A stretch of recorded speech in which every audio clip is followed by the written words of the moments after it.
Welcome to Pacific Union's 4th annual Real Estate Outlook this year for 2020. We are absolutely thrilled that you're here. We are live simulcasting this over the internet, and we are doing it also translated into Mandarin for our friends in China. So we're super excited. We've got some great material for you. Before we get started, I want you to know that every year we put this on with John Burns Real Estate Consulting.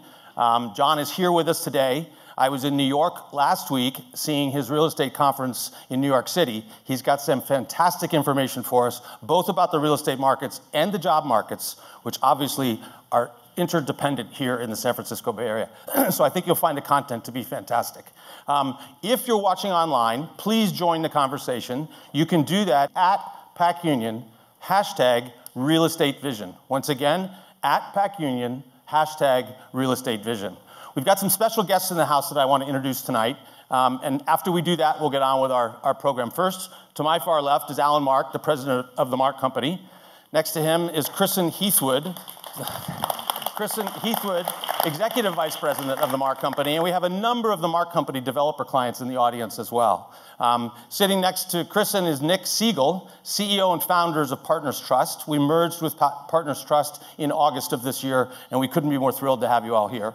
Then we have two gentlemen from Southern California from the John Arrow Group, who we merged with in December, Gus Ruelas and Sam Kramer. So please welcome them as well. We also have our most recent addition to the family, and that's Brian Morgan joining us here as Executive Vice President of Empire, who we acquired about 2 weeks ago, I believe. So welcome, Brian.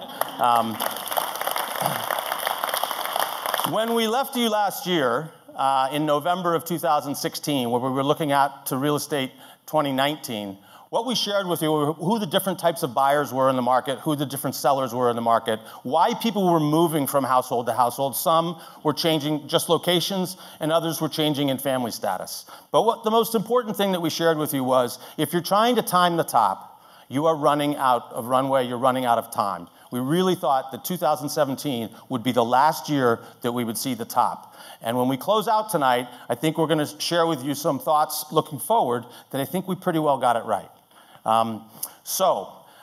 Here's our agenda for today. We've got a macro sort of economic outlook for you that John's going to do on the U.S. real estate markets. We're then going to drill down into the San Francisco Bay Area markets, and John and Selma are going to go back and forth and have a little conversation first about fires and taxes, two topics that are not very friendly to any of us. We'll then do our outlook. Well, we're going to change the order up a little bit. We're going to go to Q&A. We have microphones at the bottom of each aisle for you to come down, ask a question of Selma, of John, or of myself, and then we're going to close it out and give you a look into 2020. So again, get your questions sharp. There's no question that's too tough. We'd love to have them. So with no further ado, I want to welcome my good friend and forward-looking economist, Mr. John Burns.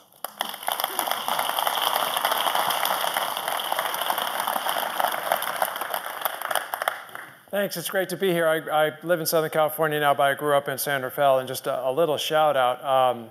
This year we hired Pacific Union to sell my parents' home, which they had lived in for 52 years in San Rafael. She's right there.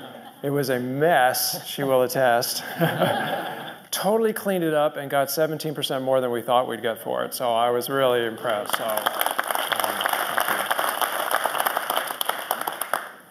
So I'm going to give you a little bit of the macro perspective, which is always the drier stuff, but I'll try and make it as interesting as I possibly can. So if you're flying around the country, here's where we see, and I've got some very simple graphics. Red is bad, green is good.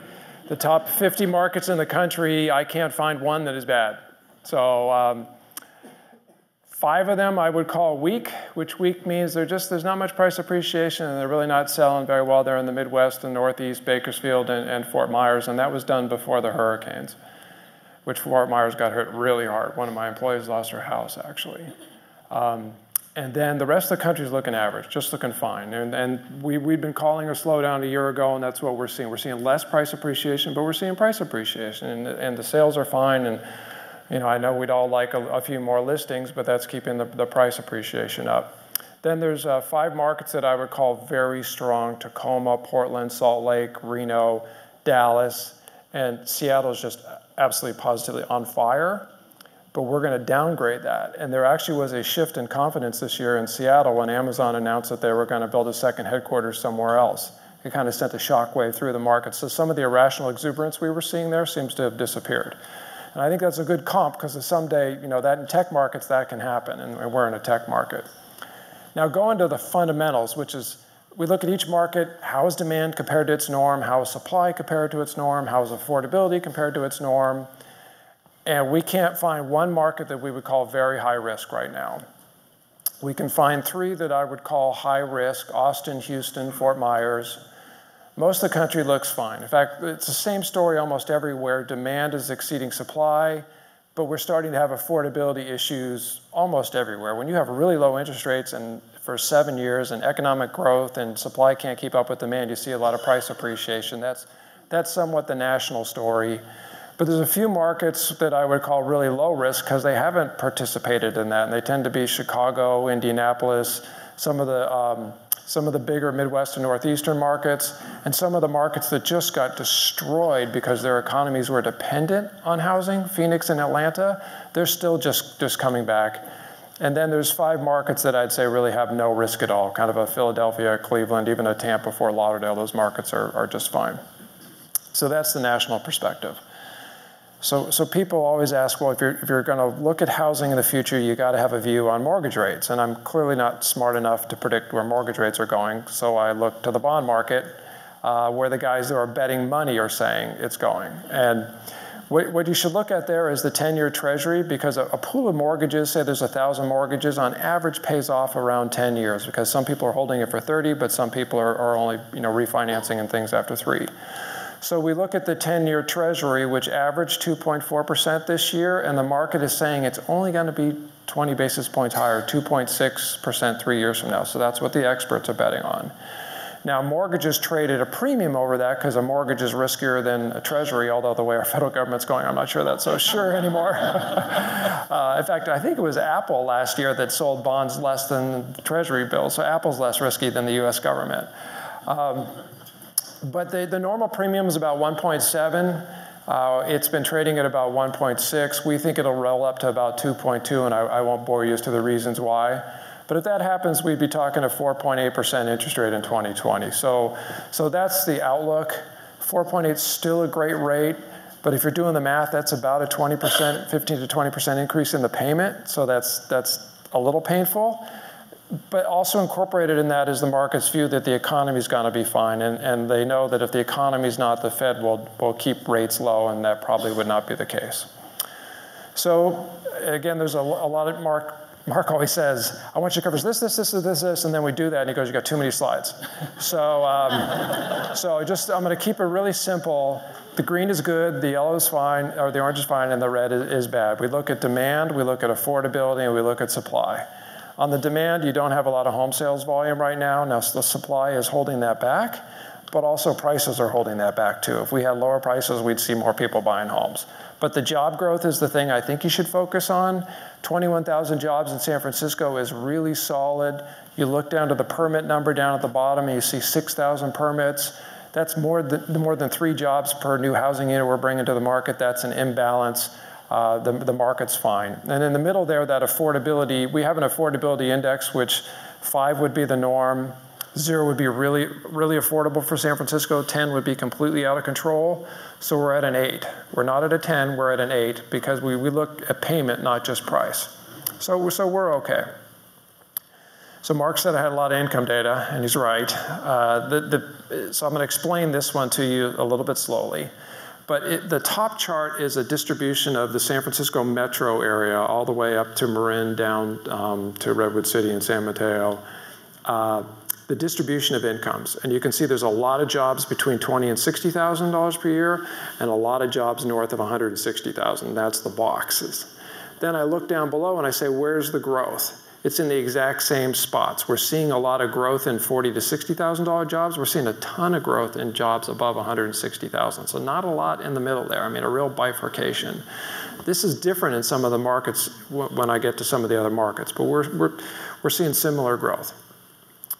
So again, red at the bottom is bad, green at the top is good. This is the historical risks that we see in the market, but we see it getting riskier.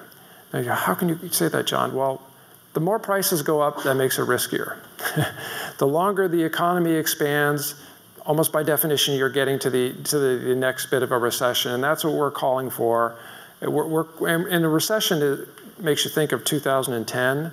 A lot of recessions are really small, and we're thinking this one would be small because big recessions are caused by financial crises where the banks are lending like crazy, and the banks have been extremely disciplined this time around. So we're calling it a hiccup.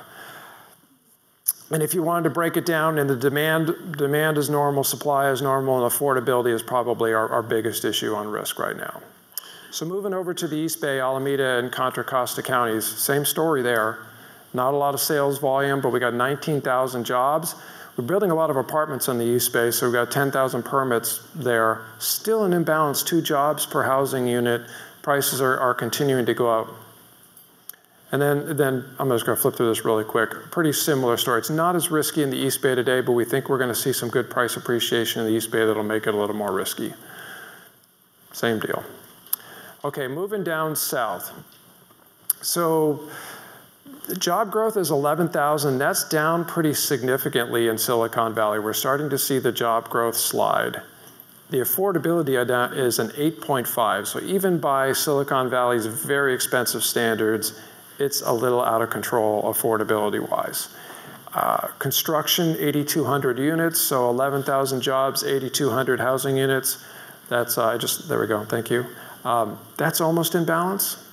So demand is just barely exceeding supply in Silicon Valley, so we're not as bullish down there over the long term, but there's only about a month of supply of homes on the market, so we're still continuing to project good price appreciation.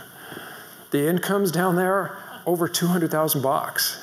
I mean, they're big bucks down there, but the job growth right now is a little bit less than that. It's down in the 120 to 160 range is the heart of where it's growing. Similar story here. So we're calling for some sort of a tech correction in the next 2 years. And I could be totally wrong, and I know there's some companies that are totally going to make it, but I think there's going to be more that aren't. It was either Forbes or Fortune that published 190 unicorns valued at more than $1 billion, and I was going through these companies. I bet 10 of them make money today. So some are going to be good bets, some are not, is our view. So that's what the risk looks like. Why do you see it rebounding in 2020? Because well, you'll see in a minute, we're calling for a bit of a price correction, which will make the market look a little bit more in balance. Yeah. We'll see. So, I mean, but still, even with that price correction, prices would be higher than they are today, just to be clear. So moving up north, Santa Rosa and Sonoma, and so I intentionally brought the data from before the fires because the fires are going to mess things up. And but Santa Rosa, Sonoma was losing jobs year over year before the fires. They were down 1,300 jobs, virtually no construction going on with 1,100 units. Affordability very out of control, but this is the reason why. The heart of the incomes there are 100 grand and less. Really, it's really 20 to 60 grand is the median income. And if you look at the higher pay job, they're even losing the few jobs that they have above 120 grand are declining in numbers. So but it never got super frothy there. So that's what the risks look like. Very little supply of new homes on the market, very little supply of resale homes on the market, so there's low risk there, but there's an affordability problem and a demand problem, as I just showed you.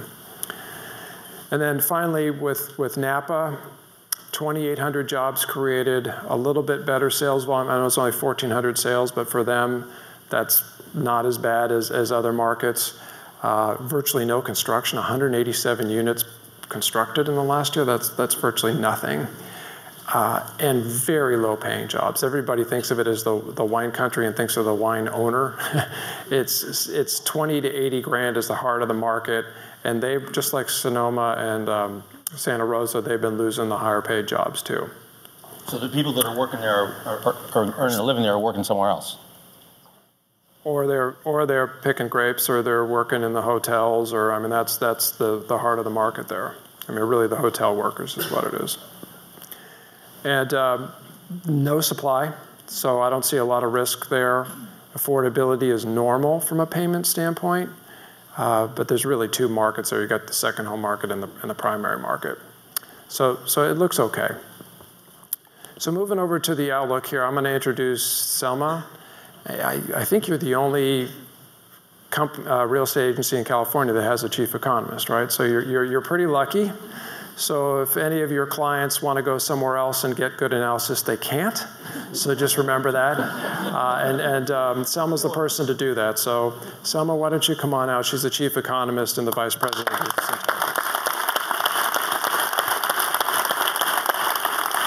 Thank you, John. Thank you for that introduction, John. So actually, I'm going to start off talking with John about taxes and fires and how they have been impacting or they will impact the Bay Area trends over the next few years. So we'll start with taxes. You may have been hearing a lot about taxes on TV in the last few weeks. I think we didn't anticipate things to move as fast as they have been moving in terms of proposed changes, but they are where they are.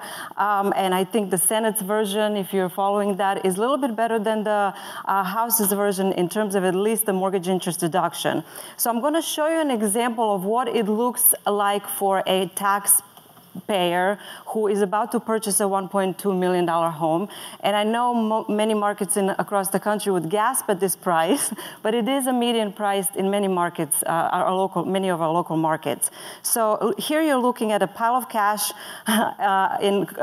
of current deductions. So you have about $13,000 in state and local income deductions that you're able to take deduct if you're about a household of about $200,000, which is how much you need about to buy a $1.2 million home. So you have a $13,000 in state and local income deductions, which are by both versions, the House and Senate versions, proposed to go away. Then you have $40,000 in mortgage interest deduction, and this is the first year of your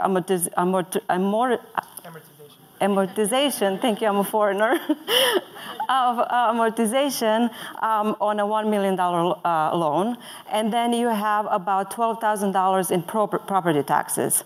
So under the proposed deductions, so in total this is about $65,000 you're able to deduct currently. Under the proposed deductions, the $13,000 goes away, $40,000 gets reduced to $20,000. That's so reducing from $1 million to $500,000 loan or mortgage interest deduction, and then the property taxes get reduced, again, capped and at $10,000. So anything above $10,000, you wouldn't be able to deduct anymore. So now you're only able to deduct about $30,000. So you're losing $35,000 in mortgage in deductions under current proposals.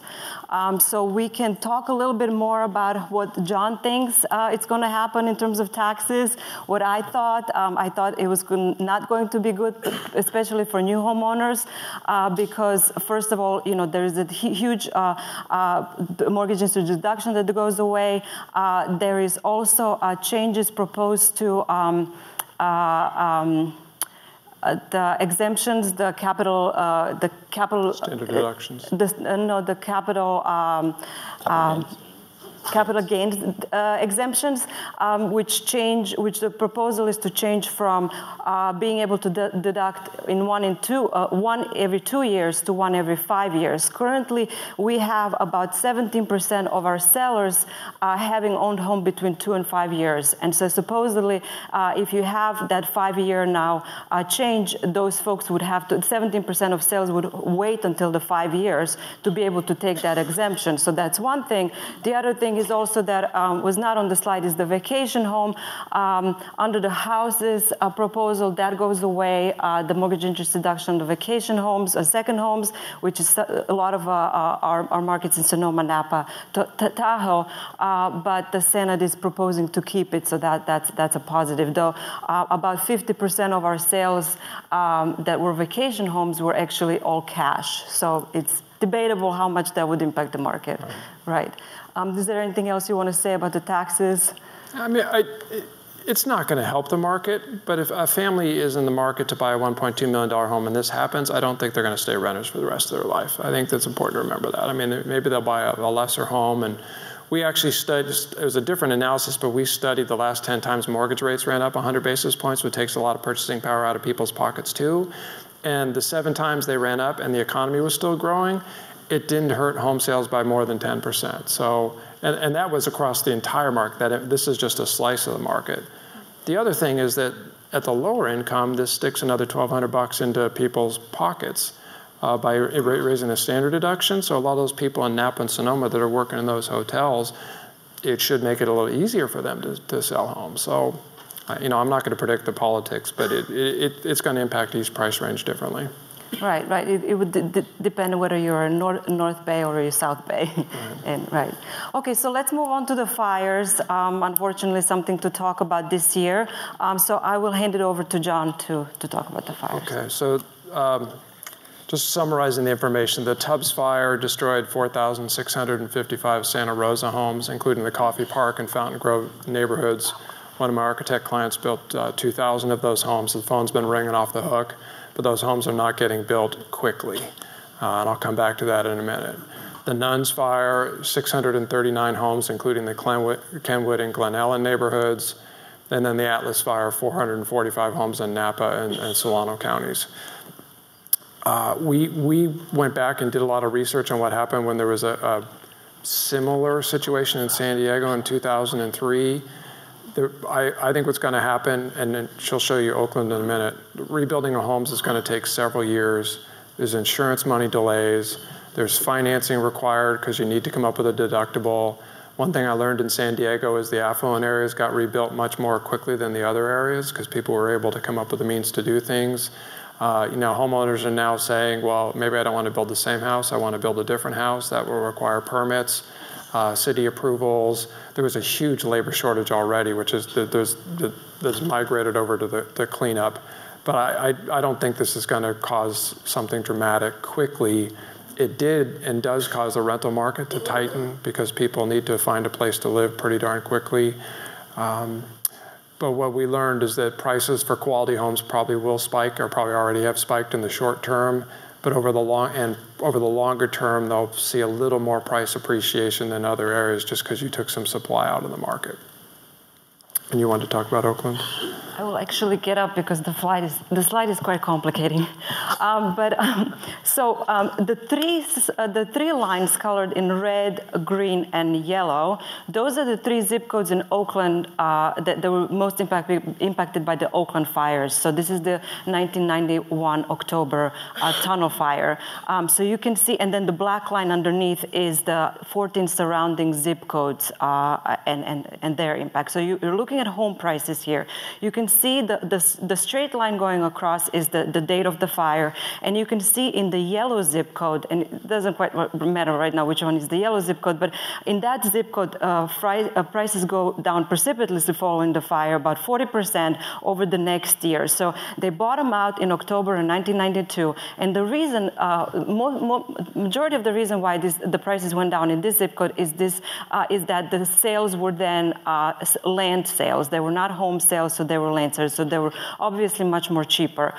In the red zip code, for example, you don't see any impact immediately following the fire. Actually, you see more houses jump up a little bit. And then at the regional level, the black line underneath, you don't see much of the impact. And so this data goes to 1995. But if we fast forward to today, all of these zip codes are now over $1 million homes. As John was mentioning, people chose to, if they were rebuilding, they actually rebuilt bigger homes, and they're much more with much faster appreciation in the following years than was right after the fires. So would the same be true then in Sonoma and Napa, that the areas where like Coffee Park and Fountain Grove, where those are going to be land sales, that delay will be years before those are recovered, before new housing units are recovered there? I think so. Yeah. I mean, it'll take time. Some people will get their act together in the next 12 months. Some people will take 4 years. There's one neighborhood in San Diego that still has fewer homes today than it does in 2003 because not everybody got rebuilt, but that was the poorer, more rural area. Got it. Yeah, and I think in one of these zip codes as well, we had fewer housing units today than we had back then, because they just did not all get rebuilt. Okay, so moving forward, if you guys were here last year, we're going to revisit an analysis on local home prices in the Bay Area. So we're going to look at the zip code level analysis, at city level analysis.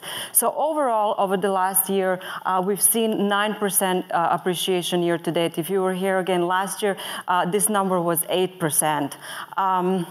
I lost it. Okay, so similarly to John's slides, I'm moving from red to green. Red is not so good. Yellow is a little bit better. Orange is better. Yellow is thumbs up, and green is hot, or really good. Let's not call it hot. Where prices lost steam, what's different about this year than it was last year is that we are seeing more prices losing steam in the northern part in North Bay versus the South Bay. So not so much in Silicon Valley. And as John was talking about, what you're going to see in following slide is we had actually on the contrary, a lot of appreciation down in South Bay. But here we were looking at a few markets, cities where we saw home prices slowing, not necessarily because the actual prices slowed, but maybe in Woodside, for example, it's a small market. There were not more than about 50 transactions or 60, 70 transactions at the most over the last year. You saw maybe less expensive homes that needed to be renovated. So you have to account for that. So sometimes when we're looking at lower, because at city level, if you have fewer observations, your prices may fluctuate much more. But in Hillsburg, for example, in Sonoma, that was a relatively, so all of these are relatively more expensive markets with the median averages about 1.9%. Hillsburg is one of those more expensive Sonoma markets where median is above 770, I believe. So that market did slow a little bit, whereas Sonoma City, at 1% depreciation, it's pretty much uneven. It's pretty much evened out from last year. Now, where prices remained at that normal growth or up to the 10% growth is most of the markets. So here you're looking at the map, the zip code level map of all the markets where we saw between 0 and 10%. And what's different this year is that these markets are, so their average prices is about $780,000. So these are, again, a little bit more affordable markets than the markets where the prices fell off faster or fell off. But they were not as cheap as they were last year.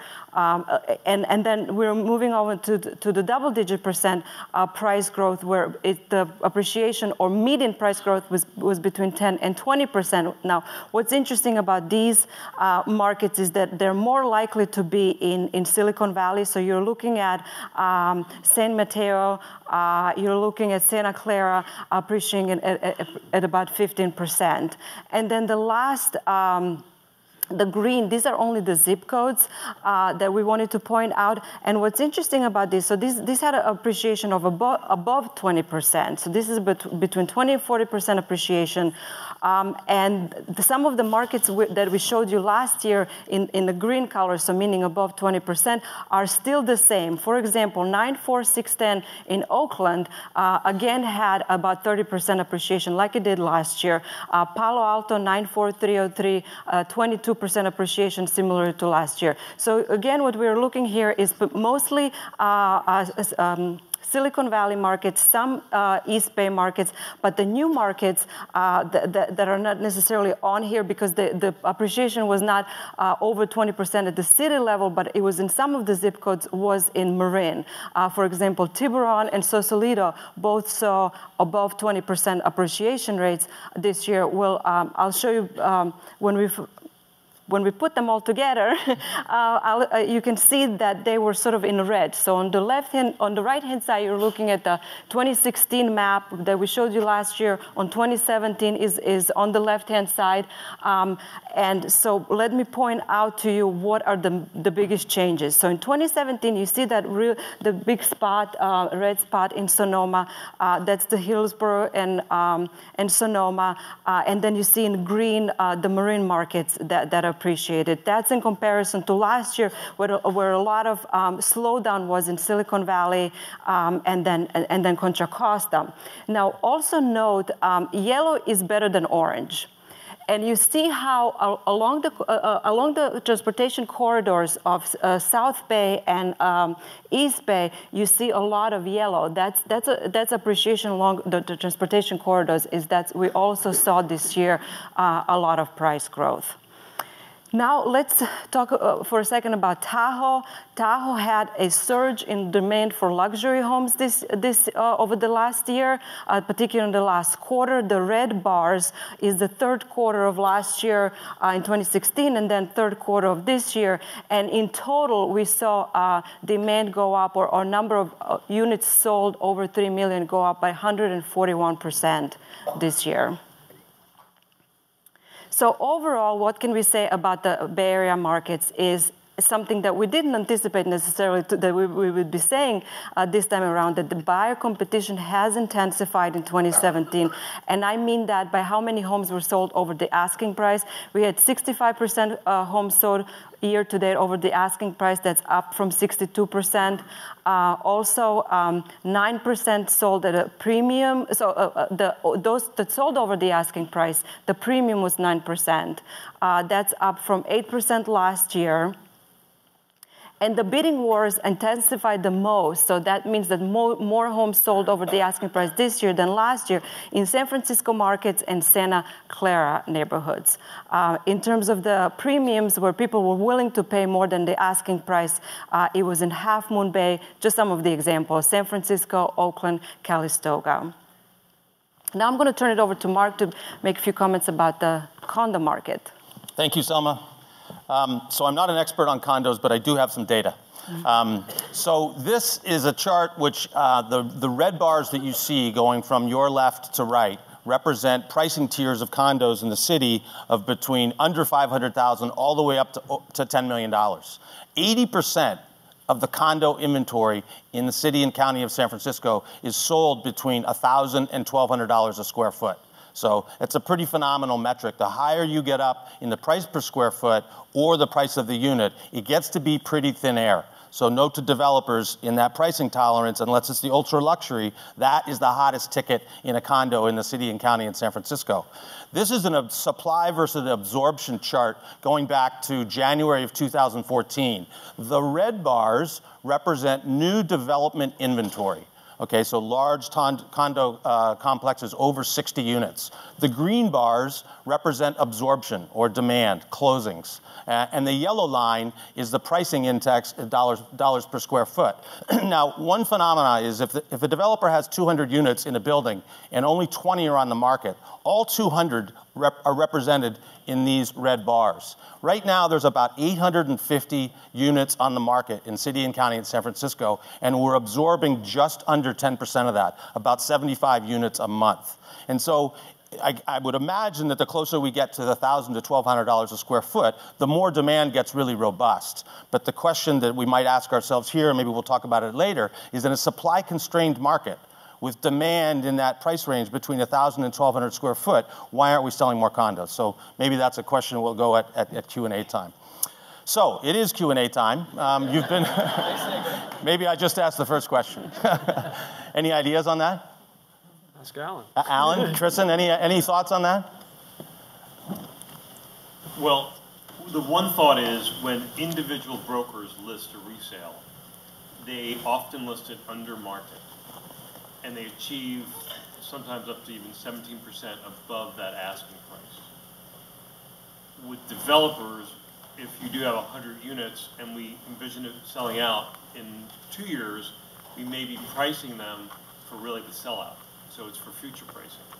So buyers really don't see it priced at market or often under market.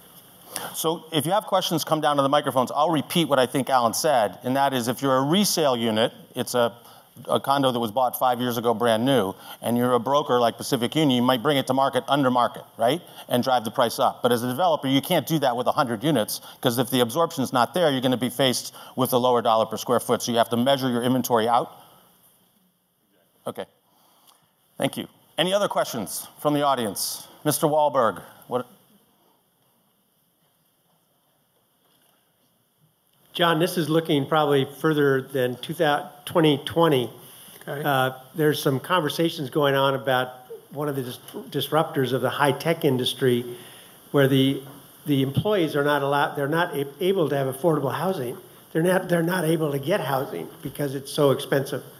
And seeing those corporations as a disruptor moving out of the area where they're going to, like Amazon, do you see that as a possibility here in the Bay Area after 2020? I don't think they have a choice. So if you're Google and Apple and you're paying someone $300,000 or $400,000 a year, that person can stay, but there's a lot of people that make 100 who can't. And coming to the urban area to attract people in their 20s is awesome, but then they have families and they need to go somewhere. And Jeff Bezos hasn't said this, but my money's going to be in an affordable market. I bet he has a lot of employees in Seattle that want to move. If you look at this market historically, going back decades, what did Hewlett-Packard and Intel do? They went to Sacramento. You're starting to see some of the companies bypass Sacramento and go all the way to Reno. Now, they haven't really done it with back office jobs. They've done it with kind of low-tech jobs. But, I mean, you hit the nail on the head. And I'm certain it's a discussion. In fact, I know one of the companies I just mentioned, it is a discussion that's going on in their real estate department right now. How can we keep attracting good people who want to raise families and buy the median-priced home when the median-priced home is $1.2 million? You can't.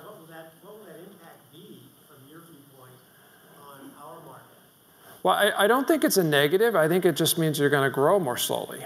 And I think what happened in Seattle is the perfect example. The announcement comes out, HQ2 is going somewhere else. The euphoria dies down. But that doesn't mean that everybody's packing up and leaving Dodge. It just means the growth is going somewhere. I mean, Google's been growing in Pittsburgh. And one of the reasons they're doing that is because a lot of people can afford to live there. So I think it would mean slower growth. I don't think it would mean something really negative. And frankly, that is what you're seeing here. You're seeing less growth in the Bay Area now because of the affordability issue. It was fascinating at John's conference in New York last week. He had regional presentations, maybe carved the U.S. up into 6 regions, and the competition for HQ2 was pretty intense. Everybody thinks they're getting it. Right. Yeah.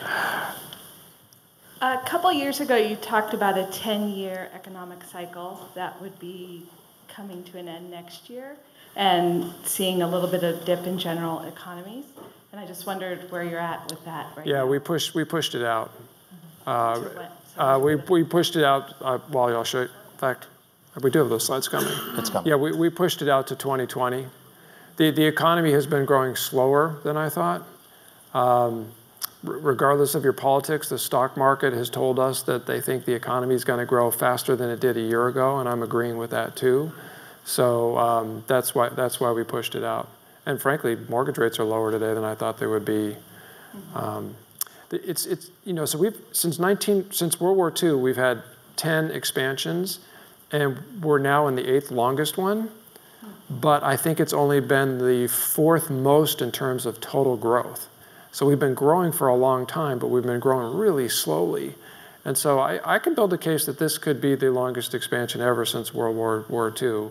And the downturn that we call, we're calling it a hiccup. Because literally it's like a 6% decline in sales and 1% price appreciation. That's not a downturn. Mm-hmm. Thank you. Yeah. Another question. Thank you for calling me out on that, by the way. That's good. I have a question about your hiccup, actually. So yeah. In that event, how do you see that unfolding, and what are the leading indicators? Do you think it's macroeconomic or local? Well, there can be a lot of things. So it's not coming from our industry. So 11 of the last 12 recessions have been caused by industries that borrowed too much money. Several of them was the government in wars. And so we went looking for industries that have borrowed too much money. Private companies, for the most part, have not borrowed too much money because the banks won't let them. The bond market has been wide open to public companies, and there's a number of industries, healthcare and tech, or healthcare and biotech in particular, that have loaded up. So I'm concerned about them. There's a lot of private equity activity going around. You're reading, I mean, was it Qualcomm buying Broadcom for $100 billion and being rejected? All that gets financed with debt. And so that's what happens is guys get aggressive and they borrow a lot of money and shoot, we're not growing as fast as we thought we would, and then the recession's coming. So that's what we're looking for. So we're finding some signs of it. The stock market would be another one. The Bob Shiller's CAPE, which is the price earnings ratio, is the highest it's been since 1929.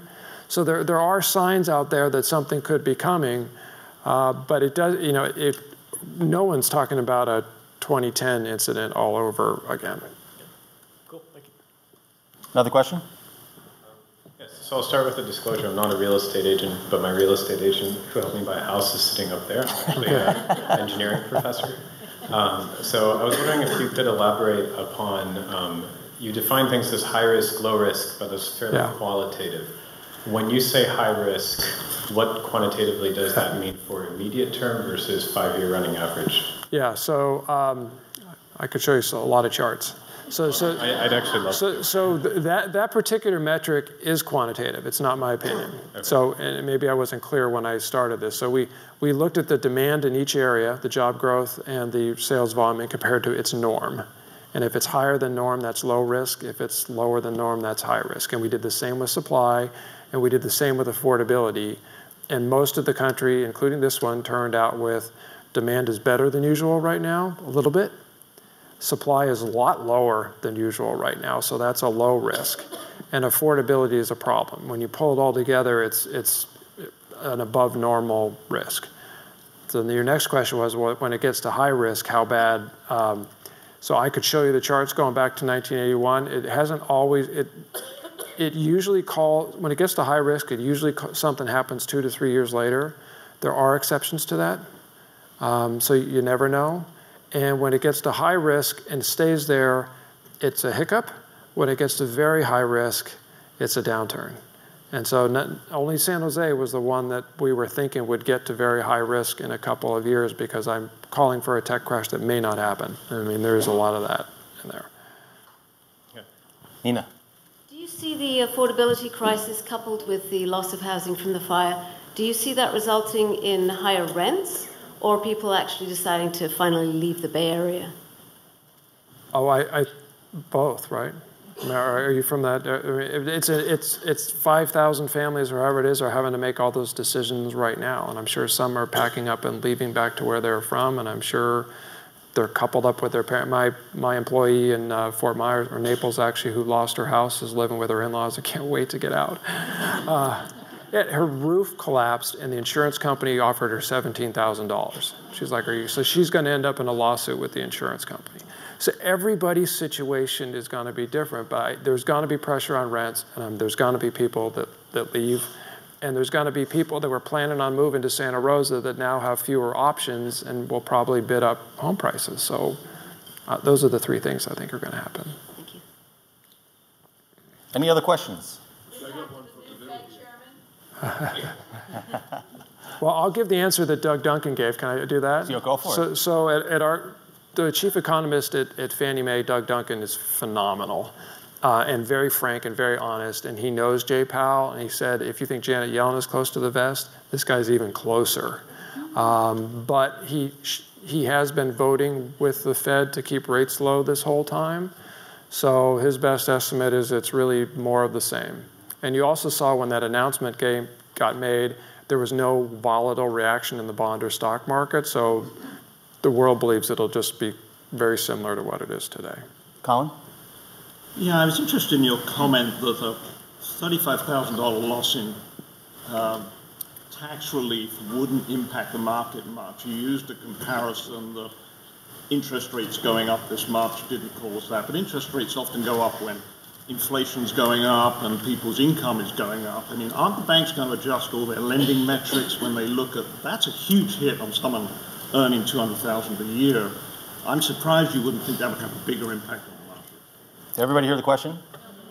The question is, can you go back and expand on the reduction of tax deductions from $60,000 to $25,000, that $35,000 would have a marginal impact on the business, and ask John to expand on it? Well, I'm putting myself, now I didn't say investors. I think an investor it has a huge impact on. I'm putting myself in the shoes of somebody that makes a couple $100,000 a year and has a family and wants to buy a home. and we would have got a $65,000 deduction. Now we're only getting $30,000. I mean, that hurts. I think we end up with a $1 million home or a $900,000 home that person buys. But I'm also, that we're doing this while the economy's growing, so I also think that we're generating more demand. You know, they're actually, if you want to drill under the hood on that, there's probably going to be more pressure on the employers here to pay people better so they can become homeowners. So there'll be some strong income growth too. So I didn't mean to poo-poo it, but that also is a very, very, very small slice of the world. I know it's a big slice of your business, yeah, it is. But it's a very small slice of the world. You're talking less than 1% of people that we're having this conversation about. The median home price in the country is $230,000, so half are cheaper. Let's just think about that for a minute. Selma, you want to add anything to that? Well, I think it's important to distinguish that, our markets are different, the median price here is different, and incomes are different. And so I understand, John, your perspective. I just think for our real estate professionals, for our market, immediate market, I think the impact is a little bit more significant. Just to give you some stats, over 30% of our sales are over 1.2 million. In some markets, it's much more than that, like San Francisco and Silicon Valley. Even above that 500 mortgage interest deduction cap, so that would translate into $625,000 home. That's over 70% of our market is more than $625,000. So, and I think, people may not make a decision not to buy. They may buy a cheaper home, may slow down price growth as a consequence. But I think for me, what's even more concerning is just the velocity, the impact on velocity. Because if you make a distinguishment between existing homeowners and new homeowners, and tax them differently, I think that impacts their decision to sell. And we already have such a huge supply issue that's what is even more concerning for me. You want more? No, I mean, I would love to hear from some of the real estate agents what that buyer we just described is going to do. Are they going to continue renting, or are they going to buy an $800,000 home? And if the economy is growing, are you seeing more people coming in with $1.2 million or not? I didn't mean to say it wouldn't hurt. It would slow it down, but it's not the end of our housing market. I'm not in the market for a house, but I'm very concerned about it. So, Adam, question? This is for both John and Selma. Just what keeps you up at night with regard to the housing market? The next 3 years, or even in 2018. I mean, what always keeps me up at night is what I don't know, which is why I like the tough questions, because people bring things up. So, and Selma and I were just discussing something backstage that was keeping me up at night. China is passing laws all the time, and I know somebody is having breakfast listening to this in China. Maybe they can help me. They passed a law this year that you used to be able to take 50 grand out and help somebody buy a house, and now it's 5. And my business is skewed to the new homes, and the new homes are very skewed towards Chinese buyers. And so I'm wondering if they're just going to completely dry up. Now, there's been about 6 laws in the last 6 years that looked like they were going to make them go away, and they didn't. But that's keeping me up. Selma? So I think for me it's something a little bit more philosophical, and it's about most of the people's wealth is tied up in their homes, especially if you're a homeowner. If you're a renter, you accumulate that wealth at much slower pace, if ever. And so if we are making it so difficult for young people like me, and I think about it because of it impacts me and people of my generation. If you make it so difficult to enter the housing market, where otherwise are we going to build wealth, and how much more of income disparity are we looking at in the future because of what's going on in our housing markets? Can you speak to that at all in terms of millennial home buyers, sub 35? I understand the Los Angeles and San Jose markets are 2 of the worst in the country. And so here we were talking about impacts from a tax perspective that will prevent these young home buyers from entering the market. I don't know if you can expound on that at all. Well, they're currently, depending on the age group, 7 to 11% behind their parents on the home ownership rate at the same age right now. So they're clearly being hurt. the economy, if you were born in the 1970s even, the economy has been growing half as fast during your career as it was during your parents. And so the ability to save a down payment is really low, and I think she's right. We are forecasting falling home ownership really in perpetuity. And there's something else going on that I think this tax act could exacerbate that surprises people. The home ownership rate of people above the age of 45, is falling 0.5 point per year and has been for 10 years. So we're seeing a lot of people sell their homes and become renters as a trend. And this tax act could really just encourage that even more. We're going to do one more question, but share with everybody again what you shared last year about the transfer of wealth from the baby boomers to the millennials over time and the impact of that. Well, you and I are baby boomers. I'm not planning on transferring anything soon. So. Well, but my parents in the audience, and I want them to know my expectation. Yeah. So we'll talk about that. But it's the one coming from them to me to my kids. Yeah. And my kids are in the audience too. So. It's unprecedented. I mean, the baby boomers were absolute workaholics. They had great economies. They saw a rise in revenue called dual incomes, a decline in expenses going from 3 kids to 2. They've got a ton of money. But they're also going to live for a very long time, and they actually invented the credit card. They borrowed their whole way. I'll give you a funny baby boomer start from this week, though. It used to be about golf courses. Now it's about partying. And retirement. And in fact, the number 2 amenities in a big survey we did, we gave them 60 choices. We had 9,000 home shoppers over the age of 55. Number 1 was proximity to a grocery store. Number 2 was restaurants. Number 49 was golf. Just to get it out there. But a fun story this week, one of my clients licensed the Margaritaville name from Jimmy Buffett for retirement communities and opened for sale on Monday. He had 100,000 people on his interest list.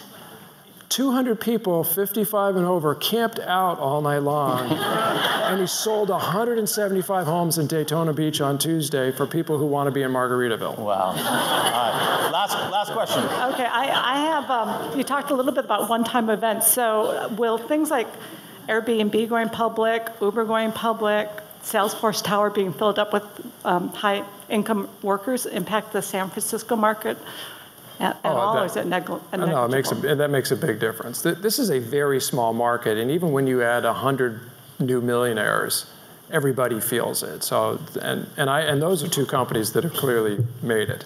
Right. In fact, Airbnb, I think, is not even, they're just getting started disrupting our industry. The biggest supply of housing out there is empty bedrooms in homeowners' houses. And that is Airbnb's landlord, and they're renting them to strangers every week. I think there's a tremendous opportunity to take in long-term tenants to get an extra $800 a month, and there's a lot of people that would rather pay $800 a month than $3,000. So I think you're going to see an affordable housing, not solution, but you're going to see the market come together here with people renting out houses in their room, knowing that Airbnb or somebody else is vetting the tenant. And I guess as part of that question, then, do you have numbers from when Facebook went public and Google went public and how that impacted the local market? So no, I don't. Okay. I don't have the data, but it clearly did. Okay, John, we got to wrap this up. Yeah. Some closing thoughts, and John's going to give us a lens into the future. John publishes what's called the Burns Home Value Index, and John is predicting that it's going to go from the last peak of about 180 to the current peak of about 240. And can you just articulate what that represents? Yeah, so you can see on there 2002 is set to 100. So in 2006, we peaked at home prices that were 80% higher than they were in 2002. In fact, if you hit the clicker, I think it'll circle. And then we saw a big trough, as you all know.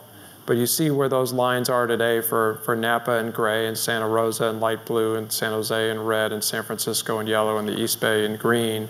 We're way past those numbers.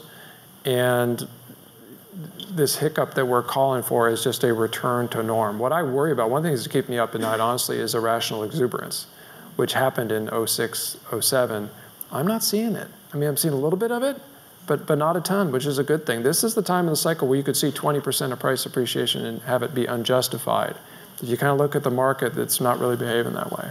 And so John's calling for the market to sort of top out. And I think all of you know that when we talk to our clients and we say the markets are shifting, they're decelerating, they're slowing down, everybody reflects right back to 2007 and 2008, which is that peak, that mountain peak.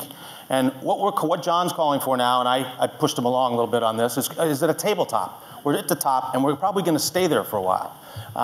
And if that's the curve that we're looking for between now and 2020, that's a pretty solid curve for the housing market. Right? And the housing market is supported really by 4 distinct different phenomena. Supply, demand, obviously. We saw great news today about jobs in the San Francisco Bay Area. Affordability is becoming an issue. And incomes, those jobs that we're creating, are phenomenal. So John, I'm going to ask you, what disrupts this tabletop? What makes this tabletop wobbly? It's not going to be supply, not a chance.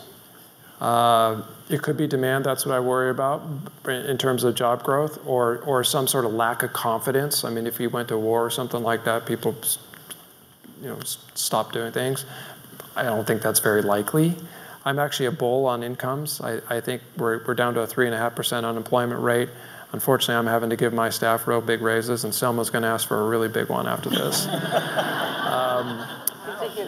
Yeah, I heard it. I didn't say you were going to get it. I said you're going to ask for it. Affordability, and someone was asking, is clearly the issue. And as an employer, I mean, I employ 70 people. You employ a lot. That's a big issue. Mm-hmm. And personally, we're trying to grow our business in other markets because I can hire really good people in certain areas and pay them 50% less than I pay them in California, and they can live better than they can in California. So that I worry about, but right now that just makes us a slower growth economy. Okay, so here's the crystal ball. You ready? So I know I'm wrong when I publish this, but this is actually an optimistic call. We should revert back to the mean on affordability, and so I'm thinking 642 in Napa. You can show, 642 in Santa Rosa. This is the next 3 years. So this is when I get into the tech correction. So you can focus on 2020 and get all concerned, or you can say that'll be 2% higher than today. So there's 2 ways to look at that.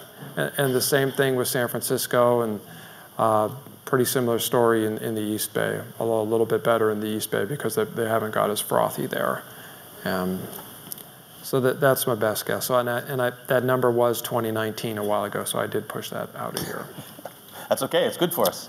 Well, Selma, any last advice for clients or people in the room? You're a home buyer. That gets very discouraged every day. Come on. Don't get discouraged. That's my advice. Don't get discouraged. Yeah, good. Okay, well, on behalf of John and Selma and all of my partners at Pacific Union, we want to thank you for attending tonight. We want to thank those of you online. We hope you enjoyed the content. We hope you follow us next year through our next predictions. And thank you so much for coming tonight.